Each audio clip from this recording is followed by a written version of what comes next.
আমাদের বলতে চাই আমাদের পক্ষ থেকে জিরো টলারেন্স থাকবে মাদকের ক্ষেত্রে। আমরা কোনোভাবে এবং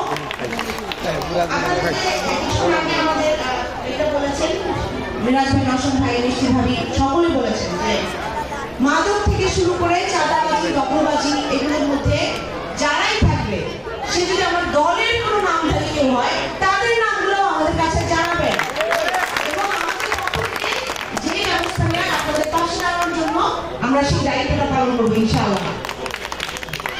আমাদের সাথে আমাদের কবির ভাই আরেকটা পয়েন্ট অ্যাড করেছেন, টহল ব্যবস্থা রাতে, সেটা যেন সামাজিক প্রতিনিধি আমরা যারা আছি আমার মনে হয় তাদের বৈঠকে আমরা ঠিক করতে পারি, সেটা সেই ব্যবস্থা যেন করা হয়।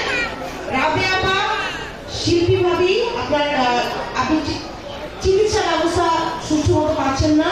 ঋতুরানী ভাবি এটা তুলে ধরেছেন যে তার আসলে ফ্যামিলি কার্ড দরকার। ফ্যামিলি কার্ডটা আমাদের 31 দফার মধ্যেই আছে এবং নারী নেতৃত্ব যারা আছে পরিবারে তাদের জন্যই ফ্যামিলি কার্ডটা করা। তো শুধুমাত্র যারা নিম্ন আয়ের তাদের জন্য না, সকলের জন্য ফ্যামিলি কার্ডটা করা হবে এবং নারী প্রধান যিনি থাকবেন পরিবারে তিনি যেন তার নিত্য প্রয়োজনীয় দ্রব্য সামগ্রী সকল কিছু সেটা যারা কিনতে পারে সেই ব্যবস্থা আমাদের ভারপ্রাপ্ত চেয়ারম্যান তারেক রহমান সাহেব ইনশাআল্লাহ যে পরিকল্পনা নিয়েছেন এবং নিশ্চিত করছে ইনশাআল্লাহ আপনাদের জন্য সেই ব্যবস্থা হবে।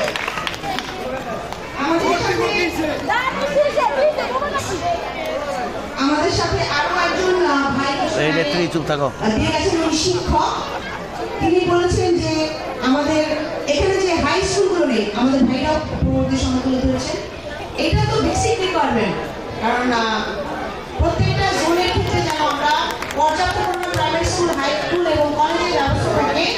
অবশ্যই আমাদের প্রধান প্রাইভেট সেখানে থাকবে এবং শিক্ষার ক্ষেত্রে আপনারা জানেন এটা অবশ্যই বাধ্য করা হয়েছে এবং আমাদের 31 দফার মধ্যে তুলে ধরা হয়েছে।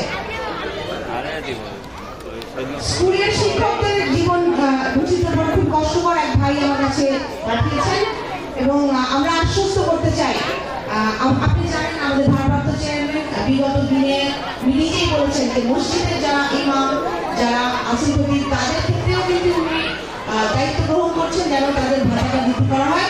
শিক্ষকদের ক্ষেত্রেও সেই একই পরিকল্পনা আছে এবং তারাই আসলে আমাদের জাতির মান দরকার ঠিক করে। তো যাদের হাতে আমাদের ভবিষ্যৎ, অবশ্যই আমরা তাদের পাশে থাকবো ইনশাআল্লাহ। আপনি বলেছেন এখানে আরেকটা যেটা হচ্ছে বিধবা মা বোনদের জীবন উন্নয়নের পাশে যেন আপনি জানেন ফ্যামিলি কার্ডের মধ্যে কিন্তু নারীদের কোটাই করা হচ্ছে, তারা এই ফ্যামিলি কার্ডের মধ্যেই করবেন ইনশাআল্লাহ যেন আমরা আপনাদের পাশে থাকতে পারি এবং এই সমস্ত বিশৃঙ্খল এই অবস্থাগুলো